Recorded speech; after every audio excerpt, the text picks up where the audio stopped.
ये है against the gods के सीजन 2 का नोवेल एक्सप्लेनेशन पार्ट 94। पिछले एपिसोड के लास्ट सीन में देखा था कि फ्रोजन क्लाउड एसगार्ड में आखिरी बार सबको देखकर सिया किंगयू फॉर्मेशन के अंदर चली गई। ब्लू लाइट ने उसे अपने अंदर समा लिया और वो गायब हो गई। हॉल में फिर से खामोशी छा गई। सिर्फ एसगार्ड मिस्ट्रेस कोंग युक्शिन के रोने की आवाज आ रही थी। उनके चेहरे पर दर्द और शांति दोनों एक साथ दिख रहे थे। अब आगे डेमन इंपीरियल सिटी के नॉर्थ में golden crow lightning flame valley के एंट्रेंस पर एक लंबे समय से शांत प्रोफाउंड फॉर्मेशन पर अचानक से एक स्कारलेट गोल्डन लाइट चमकी। फॉर्मेशन घूमने लगा और उसकी चमक के अंदर से 2 फिगर बाहर निकले। युनचे कहता है, आखिरकार हम बाहर आ गए। उसने ठंडी ताजी हवा की गहरी सांस ली। सिर्फ 3 महीने ही हुए थे, लेकिन ऐसा लग रहा था जैसे एक पूरी जिंदगी बीत गई हो। उसके पास ग्रे रोब्स में एक छोटी सी लड़की खड़ी थी, जिसका सर सिर्फ उसके कंधे तक आ रहा था। उसका चेहरा इतना खूबसूरत था कि सूरज और चांद भी फीके पड़ जाए, लेकिन उसके चेहरे पर ऐसी ठंडक थी जैसे उसे दुनिया से कोई मतलब ही ना हो।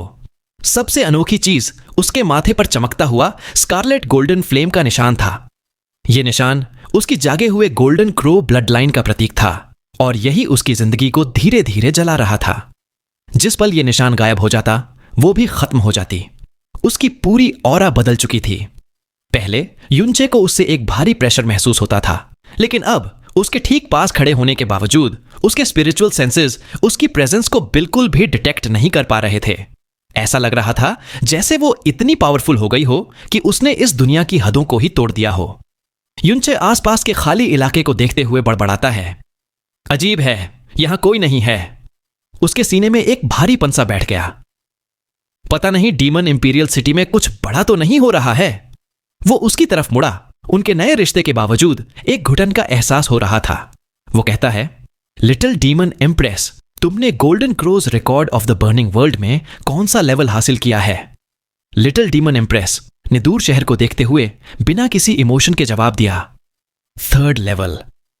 युनचे एकदम सीधे चेहरे से कहता है, ओह, मैंने तो आधे महीने पहले ही 7th लेवल पार कर लिया था।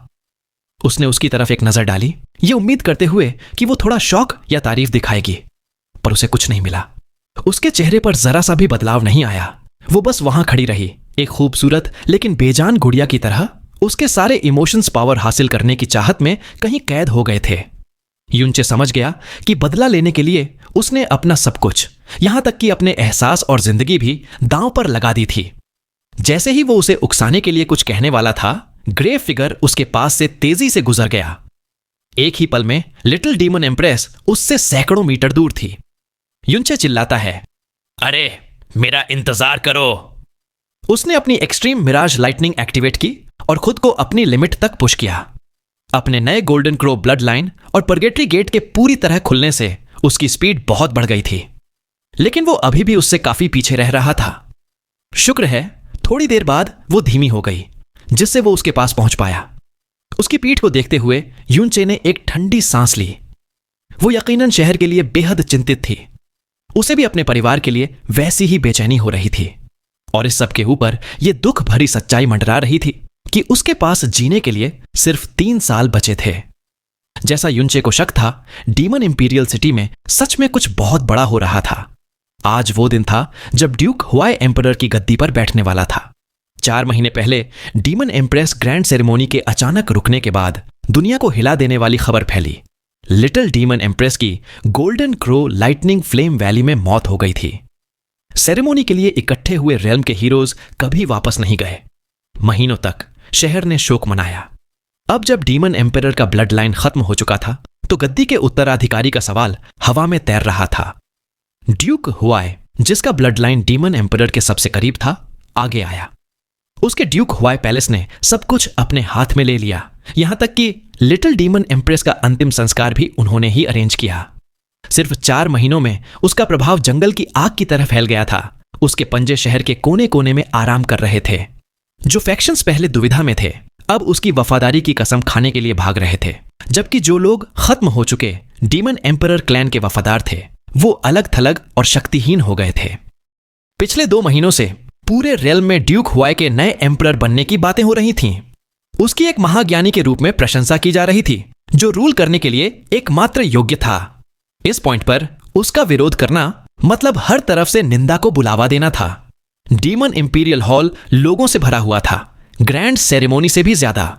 15 मिनट से भी कम समय में ड्यूक हुआई का राज्याभिषेक शुरू होने वाला था। गार्डियन फैमिलीज और ड्यूक पैलेसेस अपनी अपनी जगह पर बैठे थे। हैरानी की बात यह थी कि युन और मू फैमिलीज भी वहां मौजूद थे। युन फैमिली के हेड युन चिंगहोंग एक अजीब से शांत चेहरे के साथ बैठे थे। उनका हाथ उनकी पत्नी मू युरू के हाथ को कसकर पकड़े हुए था। उनके आसपास का माहौल एक खामोश भारी हवा से भरा हुआ था। एक तेज आवाज हॉल में गूंजी, ड्यूक हुआई पैलेस आ चुका है। सबकी नजरें एंट्रेंस की तरफ मुड़ गईं। बड़े स्कारलेट गोल्डन दरवाजे खुले और ड्यूक हुआई गोल्डन रॉयल पोशाक में अपने समर्थकों से घिरा हुआ अंदर आया।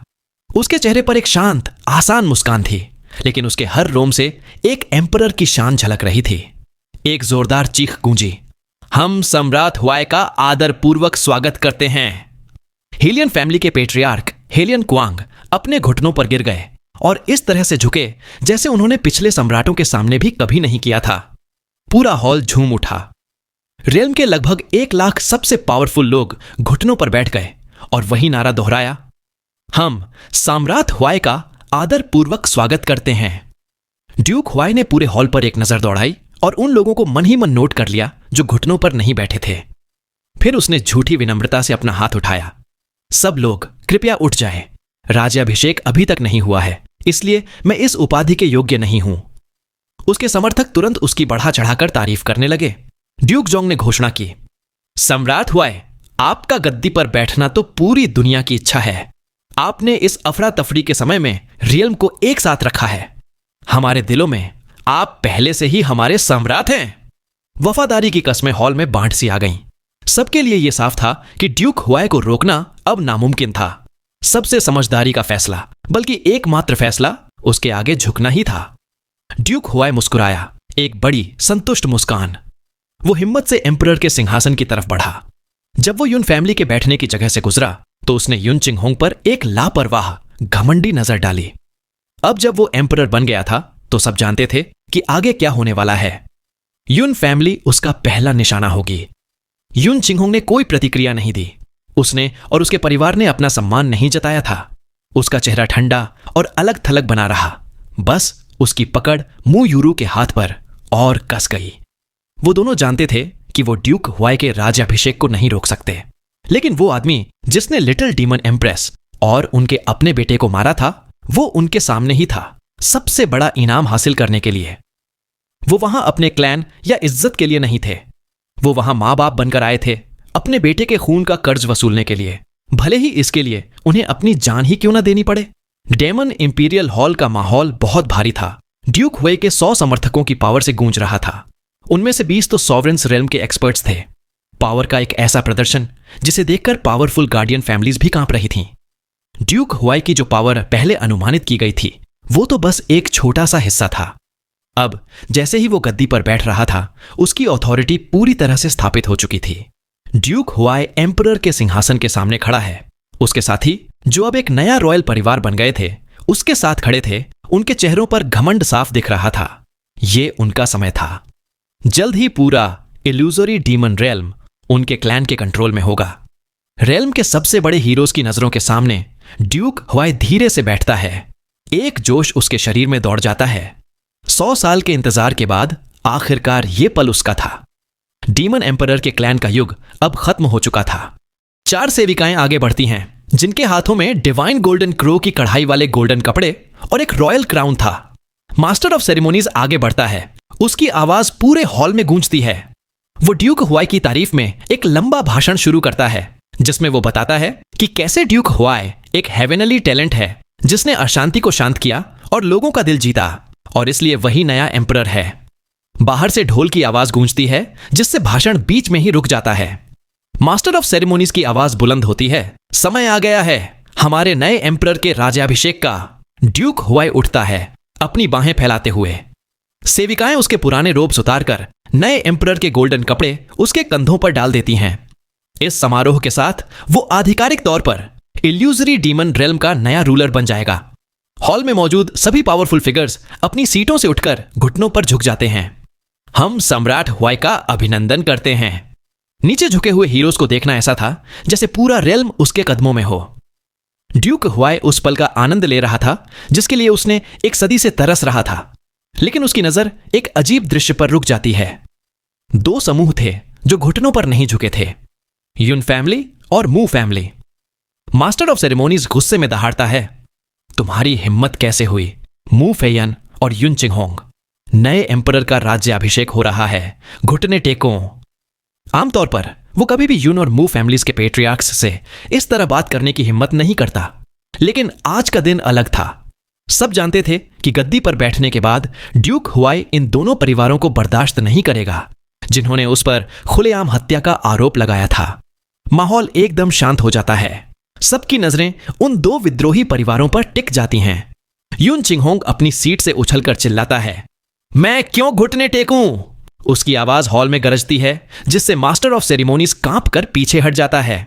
युन चिंगहोंग ठंडी हंसी हंसता है। वो कहता है, विद्रोही? यहां असल में कौन विद्रोह कर रहा है? पेट्रियार्क ज्यूफंग क्वी उठकर आरोप लगाता है, युन चिंगहोंग, तुम्हारा पवित्र कर्तव्य इल्यूजरी डीमन एम्परर की रक्षा करना है, फिर भी तुम नए एम्परर का उसके राज्याभिषेक के दिन अपमान कर रहे हो। वो साफ साफ नए रूलर को खुश करने के लिए युन फैमिली को नीचा दिखाने की कोशिश कर रहा था। युन चिंगहोंग गुस्से में उसे चुप कराता है, तुम जैसे बेईमान गद्दार को मुझे सिखाने का कोई हक नहीं। मेरी युन फैमिली ने 10,000 साल तक डीमन एम्परर क्लैन की रक्षा की है बिना एक पल की बेवफाई के। ये ड्यूक हुआई क्या चीज है? वो हमारी वफादारी के लायक क्यों है?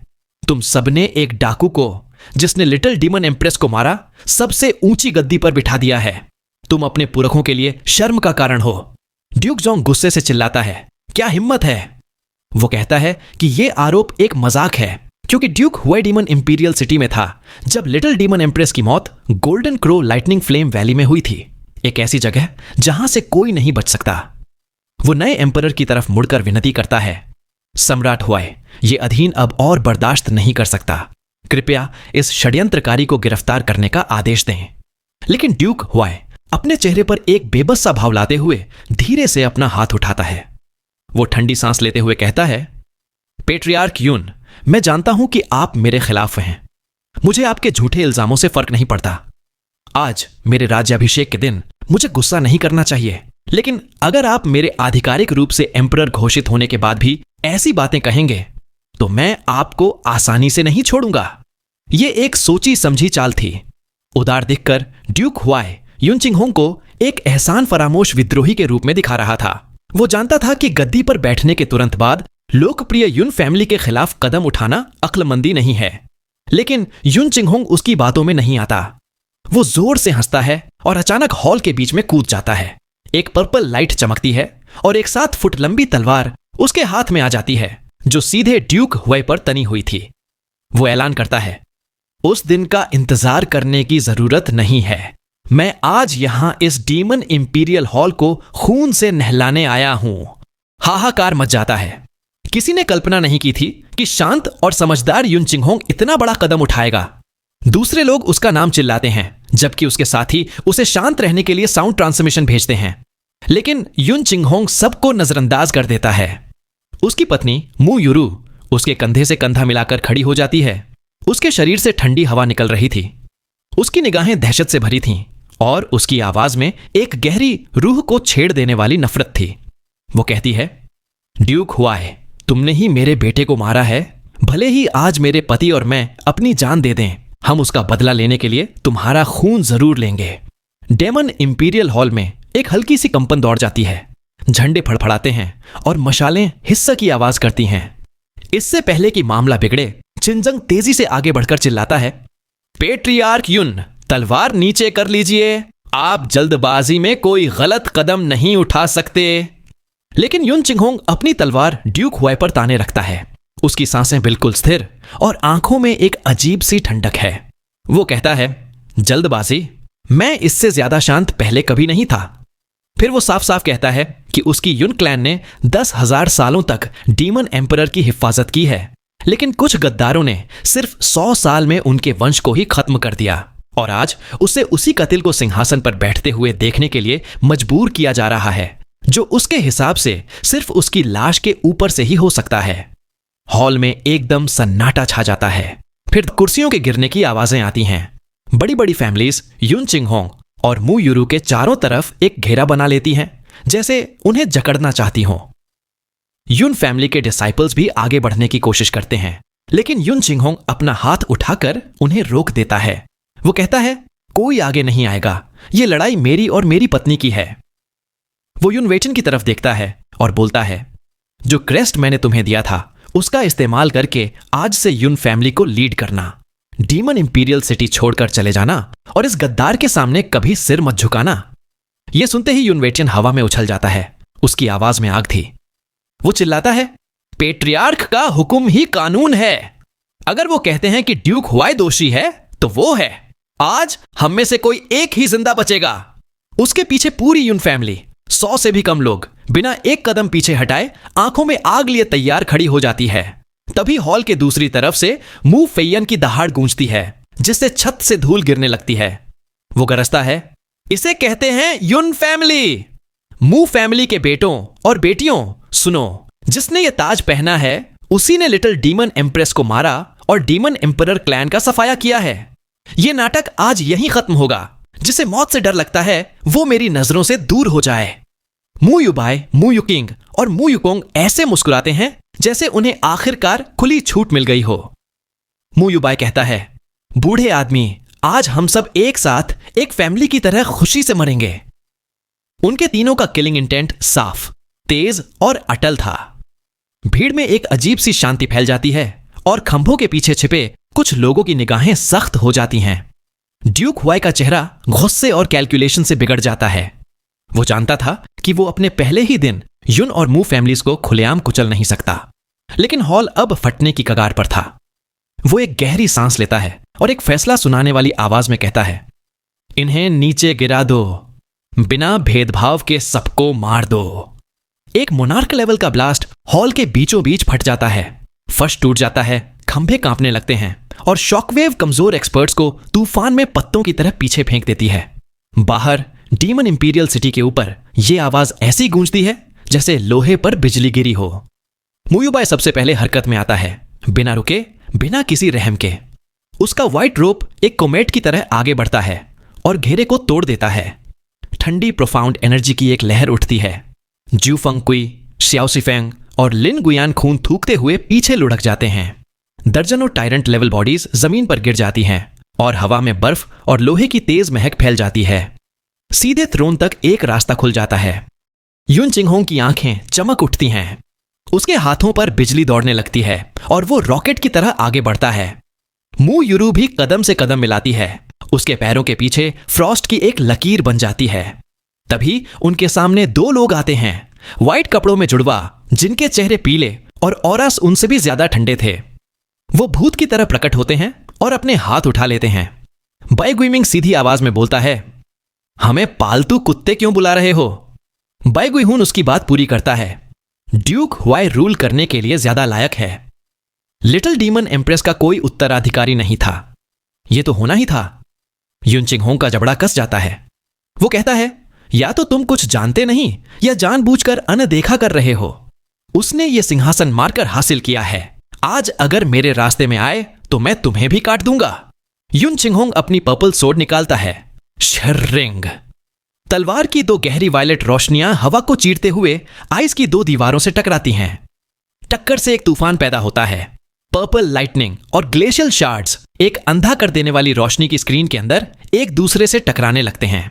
वो दहाड़ता है और उसके लेफ्ट आर्म से एक सायन प्रोफाउंड हैंडल निकलता है, जो एक दूसरे लाइटनिंग ब्लेड में बदलकर जुड़वा भाइयों के डिफेंस पर हमला कर देता है। बाई गिमिंग और बाई गुइहन की हथेलियां जम जाती हैं और उनके पैर पीछे फिसल जाते हैं। वो कुछ पल के लिए दब जाते हैं। मू यूरू के कदम एक पल के लिए धीमे होते हैं, लेकिन सिर्फ एक पल के लिए। ड्यूक हुआई 100 मीटर से भी कम दूरी पर खड़ा था। शांत, उसका क्राउन चमक रहा था और आंखें नीचे झुकी हुई थीं। मू यूरू की पलकों पर फ्रॉस्ट जम जाती है। वो कुछ ऐसा बुदबुदाती है जिसे सिर्फ नफरत ही सुन सकती है, और फिर वो आगे लपकती है।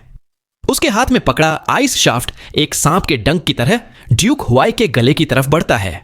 हवा में दरार पड़ जाती है। दो एक जैसे मौत जैसे ठंडे ब्लास्ट्स उससे बीच रास्ते में टकराते हैं। बैंग। टक्कर से कपल पीछे की तरफ फेंका जाता है। युन चिंग होंग उसके पत्थर से टकराने से पहले उसे पकड़ने के लिए घूम जाता है। वो ऊपर देखता है, व्हाइट कपड़ों वाले जुड़वा अब पूरी तरह से थ्रोन के सामने खड़े थे। उसके चेहरे पर एक ठंडी मुस्कान आ जाती है। वो कहता है, तो तुम दोनों पालतू कुत्ते भी ड्यूक हुआई के आगे घुटने टेक दिए। बै ग्यूमिंग की नजर अभी भी खाली थी। एम्बिशन एंड मैलिस एक ही चीज नहीं है। युन चिंग होंग एक बार हंसता है। वो कहता है, बहुत हुई बातें। बिजली गरजती है, तलवार की लाइट चीखती है। पर्पल स्क्रीन और बड़ी हो जाती है जब युन चिंग होंग का प्रेशर बढ़ता है और उसका प्रोफाउंड हैंडल फ्रॉस्ट को चीरने लगता है। मू यूरू की नजर फिर से ड्यूक हुआई पर जा टिकती है। कोई दया नहीं, कोई डर नहीं, सिर्फ एक बेटे की याद। वो घूमती है, उसके अंदर से आइस की पावर निकलती है और वो उस लहराती हुई स्क्रीन के पार से निकल जाती है। युन चिंग होंग का दिल एक पल के लिए रुक जाता है। वो हवा को चीरते हुए चिल्लाता है, वहां मत जाना। जैसे ही मू यूरू आगे बढ़ती है, ड्यूक हुआई बिल्कुल हिला नहीं, वही खड़ा रहता है, लेकिन उसकी आंखों में एक ठंडी चमक जाती है। अचानक दो काले कपड़ों में लिपटी परछाइयां ऊपर से तेजी से नीचे आती हैं और एक जबरदस्त प्रोफाउंड एनर्जी का तूफान छोड़ती है जो हवा को चीरते हुए मू यूरू पर दोनों तरफ से हमला कर देता है। इन दो काले कपड़ों वाले आदमियों की ऑरा बहुत ज्यादा थी। दोनों मिड स्टेज मोनार्क्स थे और उनकी ताकत हल्की सी युन चिंग होंग से भी ज्यादा लग रही थी। मू यूरू, जो सिर्फ सॉवरेन प्रोफाउंड रेल्म के दूसरे लेवल पर थी, उनके सामने टिक ही नहीं सकती थी। कड़क की आवाजों के साथ उसकी आइस चेन अनगिनत टुकड़ों में टूट जाती है। इस टक्कर की ताकत ने मू यूरू को वहीं रोक दिया। एक दर्द भरी आह के साथ वो पीछे की तरफ उड़ जाती है। वो दोनों आदमी बिना रुके उसका पीछा करते हैं और स्कारलेट प्रोफाउंड एनर्जी के 6 हमले करते हैं जिनमें नरक जैसी ठंडी ऑरा थी। उनका मकसद साफ था, उसे मार देना। अगर ये हमले उस पर लग जाते तो अपनी मोनार्क लेवल बॉडी के बावजूद मू यूरू या तो मर जाती या बुरी तरह घायल हो जाती। यूरू! युन चिंग होंग अपनी लड़ाई के बीच से चिंता में चिल्लाता है। वो जबरदस्ती खुद को अलग करता है और इस चक्कर में अपने दुश्मन से पीठ पर एक बेहरमी भरा अटैक ले लेता है। मुंह से खून का एक घूंट थूकते हुए युन चिंग होंग अपनी पूरी ताकत से मू यूरू की तरफ उड़ता है और उसे सुरक्षित अपनी छाती से लगा लेता है। लेकिन अगले ही पल वो 6 स्कारलेट एनर्जी के हमले सीधे युन चिंग होंग की पीठ पर जा लगते हैं और 6 बड़े खूनी छेद बना देते हैं जिनसे खून हर तरफ उड़ने लगता है। ड्यूक हुआई बेहिसाब हंसता है। उसकी आवाज में जीत का एहसास था। वो युन चिंग होंग को ताना मारता है कि उसने उसका दुश्मन बनकर अपनी कब्र खुद खोदी है। वो कहता है, जब तुम इतना ही मरने के लिए उतावले हो तो ये एम्परर तुम्हें। ड्यूक हुआई की आवाज अचानक रुक जाती है। उसकी घमंडी हंसी चेहरे पर जम जाती है। वो देखता है कि युन चिंग होंग के चारों तरफ की पर्पल प्रोफाउंड एनर्जी तेजी से एक डरावने खून जैसे लाल रंग में बदल रही है। युन फैमिली की प्रोफाउंड आर्ट लाइटनिंग पर आधारित थी और हमेशा पर्पल होती थी। उसे कभी रेड नहीं होना चाहिए था। इस अजीब बदलाव से ड्यूक हुआई चौंक जाता है और उसका घमंड तुरंत डर में बदल जाता है। वो अनजाने में युन फैमिली के सबसे डरावने टैबू डोमेन के बारे में सोचने लगता है। एक ऐसी कहानी जो इतनी भयानक थी कि उसके पावरफुल पिता ड्यूक मिंग भी उसके बारे में डर से बात करते थे। हमला करने वाले चारों मोनार्क्स रुक जाते हैं, उनकी आंखें सिकुड़ जाती हैं और वो अनजाने में एक कदम पीछे ले लेते हैं। वो सब युन फैमिली की अंतिम पावर से जुड़ी कहानियों को जानते थे। युन चिंग होंग धीरे से मुड़ता है। उसकी पीठ के घावों से खून बह रहा था, लेकिन उसका चेहरा अजीब तरह से शांत था, जबकि उसके चारों तरफ की रेड प्रोफाउंड एनर्जी और गहरी और तेज होती जा रही थी। वो पागलपन भरे गुस्से से दहाड़ता है, ड्यूक हुआई, मैं महीनों से तन्हाई में था, सिर्फ इसी पल के लिए। ड्यूक हुआई हकलाते हुए पीछे हटने लगता है। कहीं ऐसा तो नहीं? तुम समझ गए हो, वो कहानियों वाला टैबू डोमेन? एक हिस्सस की आवाज हवा में गूंजती है जब रेड लाइटनिंग की लकीरें युन चिंग होंग के शरीर के चारों तरफ नाचने लगती हैं। वो अपनी पर्पल तलवार छोड़ देता है और धीरे से अपनी हथेली उठाता है। उसकी आवाज में एक ठंडा वादा था, भले ही मुझे अपने पिता के आखिरी आदेश को तोड़ना पड़े, मैं ये सुनिश्चित करूंगा कि तेरी मौत के बाद तेरी लाश भी न मिले। जैसे ही स्कारलेट लाइटनिंग बढ़ती है, पूरे डीमन इंपीरियल सिटी का माहौल बदल जाता है। काले बादल ऐसे लगते हैं जैसे आसमान पर दबाव डाल रहे हों, किसी भी पल गिरने को तैयार। सबका ध्यान युन चिंग होंग पर टिक जाता है। युन फैमिली के सदस्य स्कारलेट लाइटनिंग को देखकर निराशा में दहाड़ते हैं। Patriarch, patriarch! मु फेयान अपने दुश्मनों को दूर फेंकता है और हैरानी से युन चिंगहोंग को देखता है। मु युबाई चिंता में चिल्ला उठता है, nether prison lightning emperor formation. मु युकिंग कहता है वो सच में यून फैमिली का टैबू डोमेन इस्तेमाल कर सकता है। उसकी आवाज हैरानी से भरी थी। मु युकोंग की आंखें सिकुड़ जाती हैं जब वो समझाता है, nether prison lightning emperor formation, Yun family का अंतिम टैबू। इसे एक्टिवेट करने के लिए यूजर की सारी जीवन ऊर्जा लग जाती है। जिस पल यह इस्तेमाल होता है ये आसमान को तोड़ और धरती को फना कर सकता है, लेकिन यूजर, उसकी मौत निश्चित है।